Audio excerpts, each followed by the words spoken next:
For decades, American politics has sought to improve this very notion of overall development.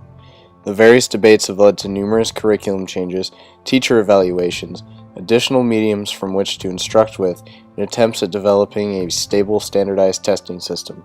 On the other side of this debate are those who endorse a more traditional approach to modern minds. Those like Neil Postman, author of Television as Teacher, praises lecturing verbally as the most fundamental and important part of education.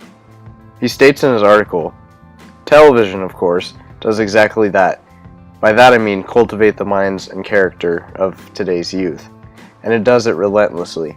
In doing so, it competes successfully with school curriculum, by which I mean it damn near obliterates it." Postman, like many others, despise any medium that may compromise the traditional classroom.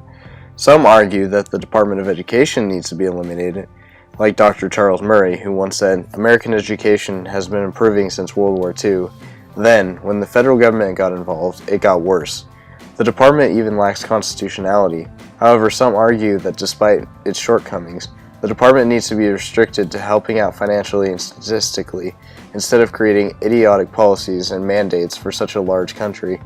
How much of this new handout is going to cost you money? It would cost $10,000 per kid per year. Where's that money coming from? That's $300,000 per classroom. This is just crazy talk.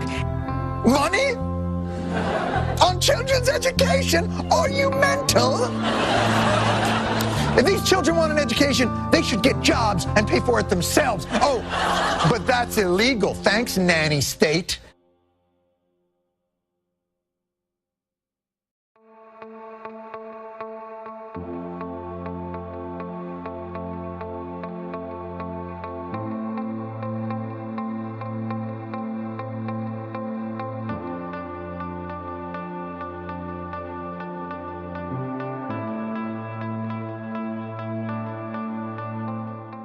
At such a young age, children are extremely clay-like, just waiting to be sculpted into the adult they will become.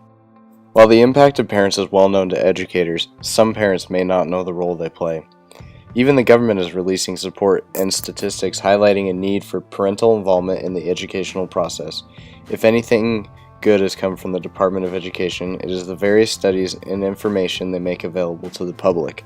The federal government is even endorsing the strategy, and slowly more and more parents will start to take action to help improve their kids.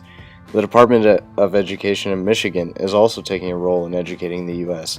They released a study on parent involvement stating, when parents are involved, students have higher test scores, grades, graduation rates, attendance, better self-esteem, less violent behavior, less involvement with drugs and alcohol, and more motivation.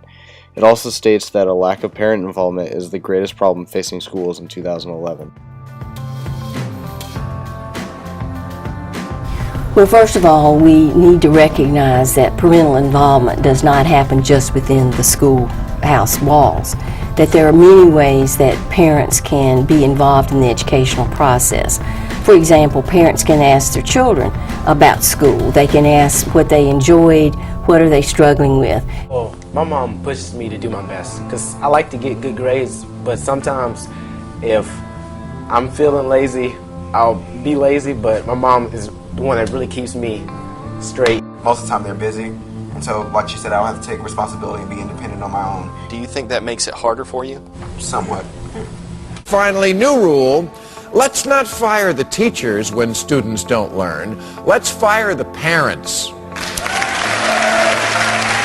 It's just too easy to blame the teachers, what with their cushy teacher lounges and their fat cat salaries and their absolute authority about who gets a hall pass. The number one predictor of a child's academic success is parental involvement. It doesn't even matter if your kid goes to private or public school.